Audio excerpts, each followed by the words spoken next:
लद्दाख में चीन के हाथों शर्मनाक पसपाई के बाद भारतीय मीडिया की ढिठाई।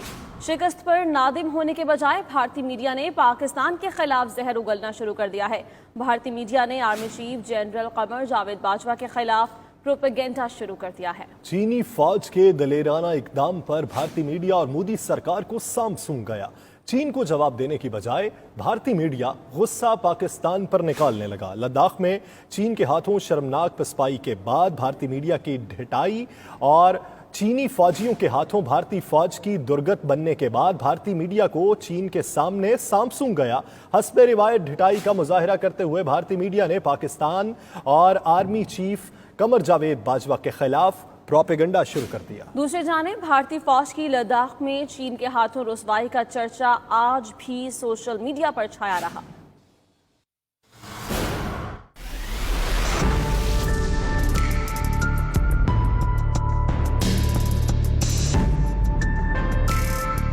लद्दाख में चीनी फौज के हाथों जबरदस्त धुलाई के बाद भारतीय फौज ने एक बार फिर साबित कर दिया कि जो गरजते हैं वो बरसते नहीं हैं। साबित हुआ भारतीय हुक्मरानों, फौजी सरबराहों के धुआंधार बयानात सिर्फ गीदड़ भपकियां ही हैं। भारतीय नेताओं और फौजी सरबराहों के खोखले नारे अपनी जगह, भारतीय मीडिया भी खाली बर्तन की तरह खूब बचता है। लद्दाख में चीन के हाथों शर्मनाक पसपाई के बाद भारतीय मीडिया की ढिठाई खुलकर सामने आ गई। चीन के हाथों शर्मनाक शिकस्त पर नादिम होने के बजाय भारतीय मीडिया ने पाकिस्तान के खिलाफ जहर उगलना शुरू कर दिया। सिर्फ यही नहीं, खिसियानी बिल्ली खंबा नोचे के मुतरादिफ भारतीय मीडिया ने चीन को तो कुछ ना कहा, उल्टा पाकिस्तानी सिपाही सालार कमर जावेद बाजवा के खिलाफ प्रोपेगेंडा शुरू कर दिया। यूं लग रहा है जैसे चीनी फौज के दिलेराना इकदाम पर भारतीय मीडिया और मोदी सरकार को सांप सूंघ गया और दोनों अपनी खौफ मिटाने के लिए चीन को जवाब देने के बजाय पाकिस्तान के खिलाफ भड़ास निकालने में मसरूफ है। दूसरी जानब सोशल मीडिया पर पाकिस्तानियों ने भारतीय फौज की खूब दुर्गत बनाई।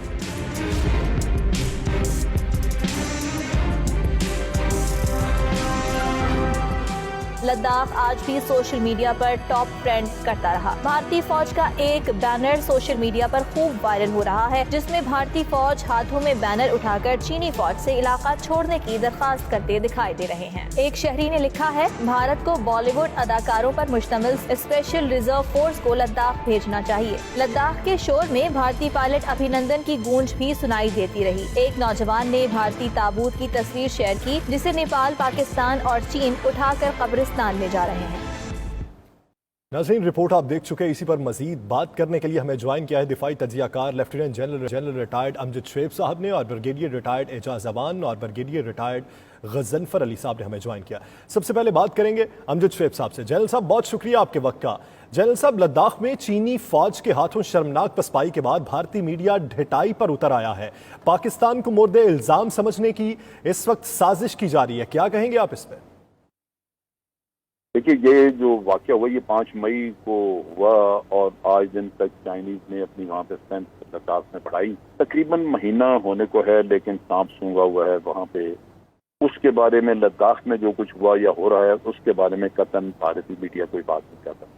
और दुख ये है कि इनको सारा मसला ये है कि इस हजीमत को छुपाया कैसे जाए, क्योंकि भारतीय मीडिया, हुकूमत और उनकी आर्मी के चीफ वगैरह, ये मैंने ये नोट किया है कि जब से मोदी हुकूमत में आई ये सवाए झूठ के और कुछ नहीं। और ये झूठ सुनाना होता उन्होंने अपने अवाम है उनके, वो भी इतने बेवकूफ़ हैं क्योंकि उन्होंने पिछले 30 सालों में बॉलीवुड की फिल्में देखी हैं जिनमें ये नारे चलते रहे। सूरत हाल ये है कि चाइना 3-4 किलोमीटर गलवान वैली के अंदर वो आ चुके हैं। गलवान रिवर के साथ साथ उन्होंने वो इलाका कब्जा कर लिया है। और बड़ी सीधी सी बात है, ये मुतनाज़ा इलाका था और मुतनाज़ा इलाका में भारत डेवलपमेंट कर रहा था। भारत को चस्का लग गया हुआ था एक तरफा कदम उठाने का। एक तरफा कदम उठा के आर्टिकल 370 खत्म किया, एक तरफा कदम उठा के यूनियन टेरिटरीज बना दी। भाई, ये आपका इलाका नहीं है, ये मुतनाज़ा है। आपने वादा किया हुआ पूरी दुनिया से कि जनाब कश्मीर में हम प्लेबिसाइड कराएंगे। चाइना के साथ वादा किया था कि आपके साथ नेगोशिएशंस करेंगे, मुज़ाकरात के बाद फिर ये तय होगा कि जनाब हमारी बाउंड्री कहाँ से गुजरती है।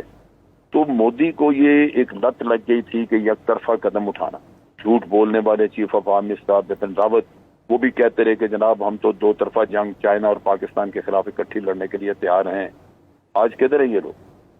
सांप सूंघा हुआ। उनके अपने लोग कह रहे हैं कि जनाब पिछले 25 दिन से हमने तो किसी चीफ ऑफ आर्मी साहब या एयर साहब या नेवल साहब का कोई बयान सुना ही नहीं, कोई बात सुनी ही नहीं। ये जरूर हम सुनते हैं कि कश्मीर में हम ये कर देंगे, वो कर देंगे, करके दिखाएं। यूनाइटेड नेशन में जाके शिकायत भी नहीं कर सकते, क्योंकि खुद यूनाइटेड नेशन की सारी करारदादों के खिलाफ कदम उठाया हुआ है लद्दाख और कश्मीर में।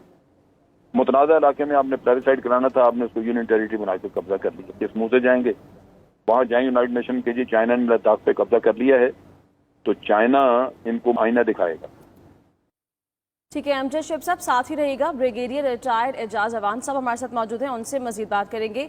ब्रिगेडियर साहब, आप ये बताइएगा कि चीन के इस दिलेराना इकदाम पर भारतीयों को सांप सूंघ गया है और ये गुस्सा पाकिस्तान पर निकाला जा रहा है, इस पर आप क्या कहेंगे? देखिए जी, उनकी जो पाकिस्तान की इमेज को डिस्टॉर्ट करने के लिए पाकिस्तान आर्मी पे इल्जाम लगाना, पाकिस्तान आर्मी चीफ को डिस्क्रेडिट करने की एक भोंडी सी कोशिश है। ये एक सर्कस है, नौटंकी है जो इंडिया कर रहा है अपनी उस अजीमत को छुपाने के लिए जो उन्हें लद्दाख में हो रही है। लेकिन अगर हम लद्दाख का जो हिस्टोरिकल पर्सपेक्टिव है उसमें उसको देखें तो वहां पे अब ये मामलात और आगे बढ़ेंगे, क्योंकि जो पहले एग्रीमेंट था यूएन जनरल असेंबली के मुताबिक 1948 का, उसमें जम्मू कश्मीर और लद्दाख का एक एग्रीमेंट साइन हुआ है जिसमें ऑल परमानेंट 5 जिन्हें हम कहते हैं P5, इन तमाम कंट्रीज ने उस पर साइन किए हुए हैं। चाइना क्लेम करता है कि लद्दाख हमारा एरिया है। अब इंडिया ने 370 एंड 35A को रिवोक करने के बाद उसको अपना टेरिटरी डिक्लेयर कर दिया और इस तरह उन्होंने स्ट्रेटेजिकली चाइना के साथ अपना इंटरनेशनल बॉर्डर जाके लिंक कर दिया। चाइना इस चीज को कभी भी एक्सेप्ट नहीं करेगा और अब हिंदुस्तान एक ऐसी मुश्किल में है कि वो वापस यूनाइटेड नेशन नहीं जा सकता, क्योंकि उन्होंने यूएन रेजोल्यूशन को, यूएन जो एग्रीमेंट था उसको वायलेट करके इसका स्टेटस चेंज किया है कश्मीर और लद्दाख का।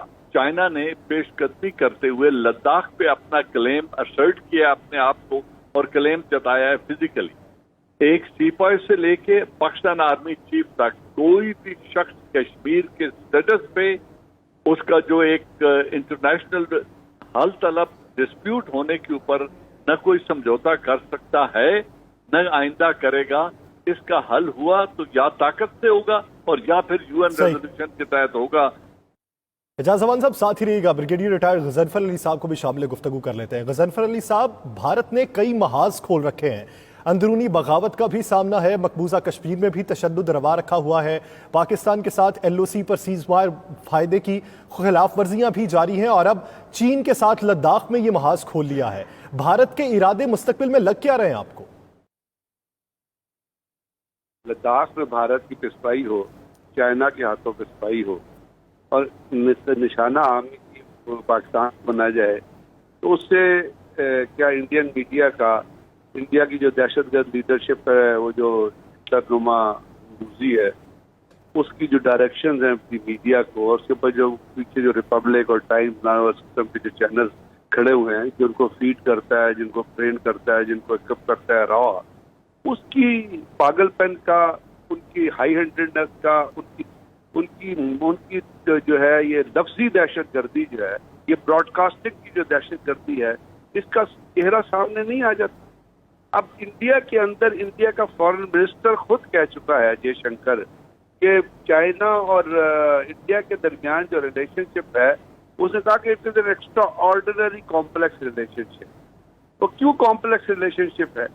इसलिए कि एक तो दुनिया का सबसे बड़ा अनमार्क्ड बॉर्डर जो है ना, वो इंडिया और चाइना के दरमियान है, जिसमें 1962 पे अपना इनकी एक फुल फ्लैश जंग हो चुकी है।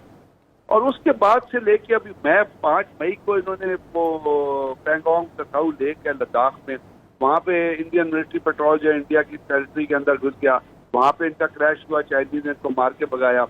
फिर 19 मई को एक नकाउला रीजन है 15,000 फुट की बुलंदी पे तिब्बत के नजदीक, वहाँ पे इनका क्लैश हुआ।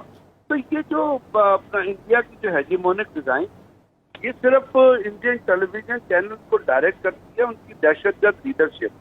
ये नरेंद्र मोदी, अमित शाह, मोहन भगवत, वो जो योगी बता, इस किस्म के लोग जब एक मुल्क में टॉप पे बैठे होंगे तो वो क्या करेंगे? वो कहीं पत्थर फेंकने की कोशिश करेंगे, कहीं गोली मारने की कोशिश करेंगे, इसलिए कि उनका जहन दहशतगर्दी की प्रोडक्ट है।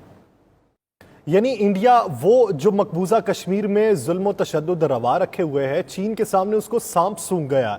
हर महाज पर पसपाई होती है, लेकिन वो तमाम तर इल्जामात पाकिस्तान पर लगाने लगता है। बहुत शुक्रिया जनरल रिटायर्ड अमजद शुएब साहब, ब्रिगेडियर रिटायर्ड गजनफर अली साहब और ब्रिगेडियर रिटायर्ड एजाज अवान साहब इस हवाले से 92 न्यूज़ को अपना वक्त देने के लिए।